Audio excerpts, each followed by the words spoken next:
Hi viewers, ఈరోజు మనం కోనసీమ అంబేద్కర్ జిల్లాలో గల శ్రీ పార్వతీ కుండలేశ్వర స్వామి ఆలయం ఆ, గురించి తెలుసుకుందాం. ఈ ఆలయం కాకినాడ జిల్లాకి 50 కిలోమీటర్ల దూరంలో ఉంది. మరి మేము ఉదయం 6 గంటలకల్లా బయలుదేరి ఈ దేవాలయం చూద్దామని వెళ్ళామండి. యానం దాటి మురమళ్ళ దగ్గర ఒక బ్రిడ్జ్ వస్తుంది. ఆ బ్రిడ్జి దాటగానే ఎడం చేతి వైపు లోపలికి ఒక 9 కిలోమీటర్ల దూరంలో ఈ ఆలయం ఉందండి. అంటే మెయిన్ రోడ్డుకి లోపలికి 9 కిలోమీటర్ల లోపలికి ఉంటుంది ఈ ఆలయం. మరి ఇక్కడ కోనసీమ మనకు తెలిసిందే, కొబ్బరి చెట్లకి ప్రసిద్ధి చెందింది.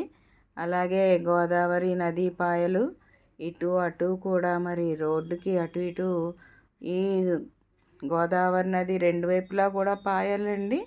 అలాగే ఇలాగా ఈ కొబ్బరి చెట్లు, ఇంకా పచ్చదనం అయితే చాలా అద్భుతంగా ఉంది. అలాగే ఆకాశం కూడా చాలా నిర్మలంగా ఎంతో అందంగా అనిపించింది నాకైతే. చూడండి, ఇక్కడ గోదావరి నదిని వృద్ధ గౌతమి అని పిలుస్తారు. సో ఈ నదీ పాయలు ఉండడం వల్లనే ఇక్కడ అంతా చుట్టుప్రక్కల అంతా కూడా పచ్చదనంతో పంటలు అవి కూడా చాలా బాగా పండుతాయి.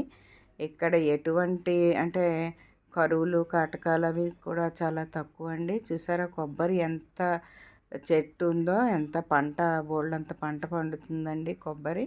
దీని మీదే ఆధారపడి బోల్డన్ని కుటుంబాలు ఇక్కడ నివసిస్తున్నాయండి. చూసారా ఎంత పచ్చగా కనబడుతుందో రెండు వైపులా కూడాని. మరి ఈ కుండలేశ్వరం ఏంటంటే, ఇక్కడ అంటే కాశీలో ఉన్నవాళ్ళు కుండలేశ్వరం చూడడానికి వస్తారటండి. అంత ప్రసిద్ధి చెందిన ఊరు ఈ కుండలేశ్వరం అన్నమాట. మనమేమో కాశీకి వెళ్తాం కదా, అక్కడ ఉన్నవాళ్ళు ఈ కుండలేశ్వరం చూడడానికి వస్తారట. ఈ విషయాన్ని చాగంటి గారి ప్రవచనంలో చెప్పారు మనకి. మరి చూసారా పిల్ల కాలువలు ఎంత బాగున్నాయో, చక్కగాని ఎంతో అద్భుతంగా మధ్యలోని పాక వేసుకుని వాళ్ళు ఎంత ఆనందంగా గడుపుతారండి. ఇక్కడ చాలా హాయిగా ఉంటుంది, ప్రశాంతమైన వాతావరణం. రోడ్డుకి ఇరువైపులా చూసారా ఎంత బాగుందో మరి. సో ఇక్కడ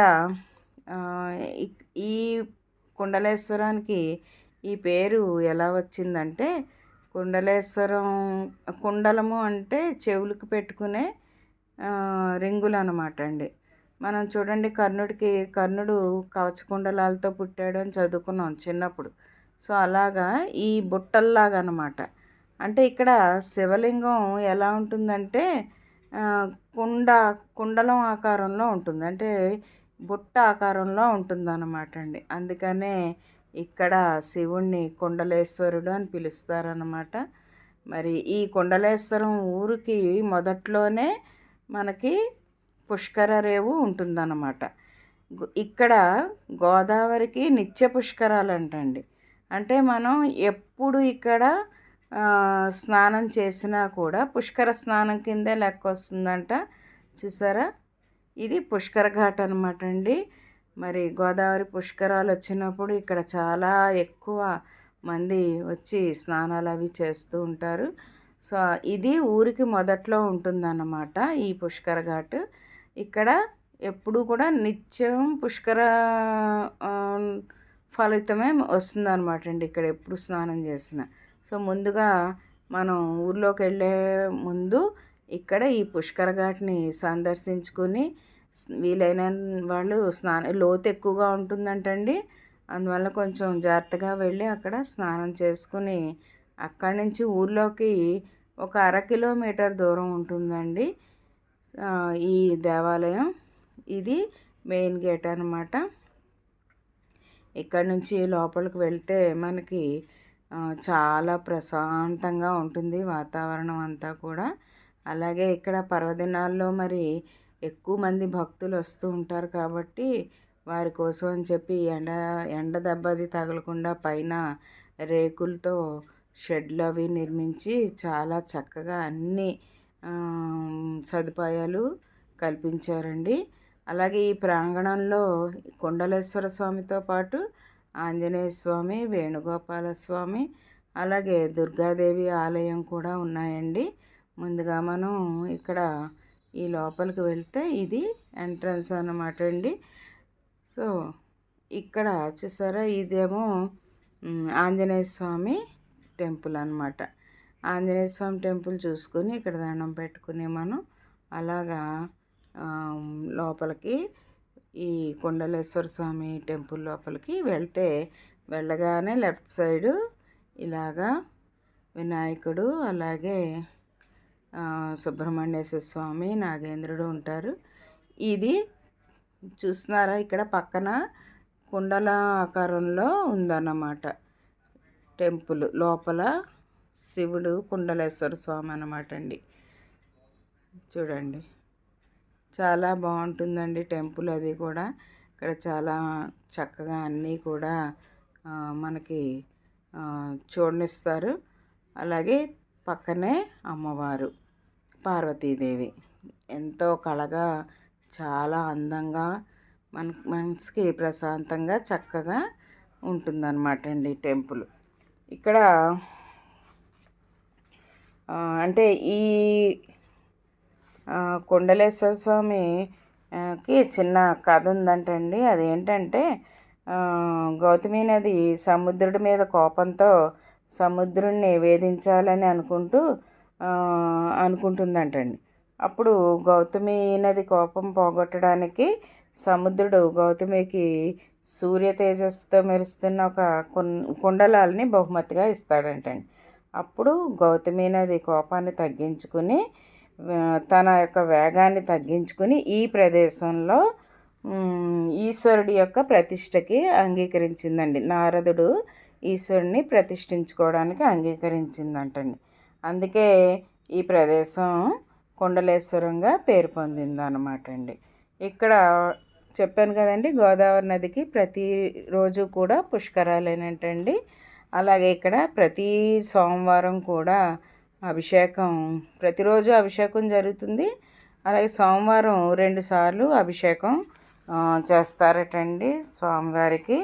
మరి అలాగే ఇక్కడ ఆలయం విమాన గోపురం మీదటండి ఎక్కడా లేని విధంగా 23 శివలీలలు నిర్మించారటండి. నిజంగానే చాలా అద్భుతంగా ఉంటుంది ఇక్కడ గోపురం కూడా. అలాగే ఇక్కడ ఇంకొకటి ఏంటంటే దుర్గాదేవి గుడి ఉందండి. ఆ గుడిలోని మనం ఏదైనా కోరిక కోరుకుని ఒక అత్తలో మనం అమ్మవారికి అరటిపండ్లను సమర్పించుకొని మన కోరిక చెప్పుకుంటే తప్పకుండా తీరుతుందంటండి. మరి అలాగే మేము కూడా వెళ్ళి ఆ అమ్మవారికి సమర్పించుకున్నాము. చాలా మహిమ గల అమ్మవారంటండి. ఇగో చూసారా, ఇది గోపురం అన్నమాట. ఈ గోపురం మీద శివలీలలు, ఇగోండి సరస్వతీదేవి, వృషభారూఢమూర్తి, అలాగ అన్ని శివలీలలు మొత్తం ఇక్కడ నిర్మించారనమాట అండి. 23 శివలీలలు కూడా నిర్మించారు. సో ఇక్కడికి వెళ్ళడం కూడా చాలా సులువు అండి. కాకినాడ నుంచి మనం ఆటోలో కానీ, అలాగే బస్సులు అమలాపురం బస్సు ఎక్కి మురమళ్ళ దిగి అక్కడి నుంచి లోపలికి ఆటోలో కానీ వెళ్ళవచ్చు. మరి చాలా అంటే చూడవలసిన ప్రదేశం అన్నమాట. మేము అక్కడ ఉండగానే ఒక భక్తురాలు వచ్చి చెప్తున్నారనమాట అండి అక్కడ పంతులు గారితో, నేను కుండలేశ్వరం వచ్చి ఇక్కడ స్వామిని దర్శించుకున్న వారం రోజులకే కాశీ వెళ్ళాను, అంటే ఎప్పటి నుంచో వెళ్ళాలనుకుంటున్నాను, నాకు అవ్వలేదు, కానీ ఇక్కడికి వచ్చి ఈ స్వామిని దర్శించుకున్న తర్వాత కాశీ వెళ్ళాను అని చెప్పి చాలా ఆనందంగా చెప్పారండి ఆవిడ. అంత అద్భుతమైన చరిత్ర ఉందన్నమాట అండి. అలాగే గుడి ముందు ఈ పూల చెట్టు చాలా అద్భుతంగా ఉంది. మరి ఈ వీడియో కనుక మీకు నచ్చితే మరి నా ఛానల్ని లైక్ చేయండి, షేర్ చేయండి, అలాగే సబ్స్క్రైబ్ చేసుకుని నన్ను ఎంకరేజ్ చేస్తారని ఆశిస్తున్నాను. Thanks for watching.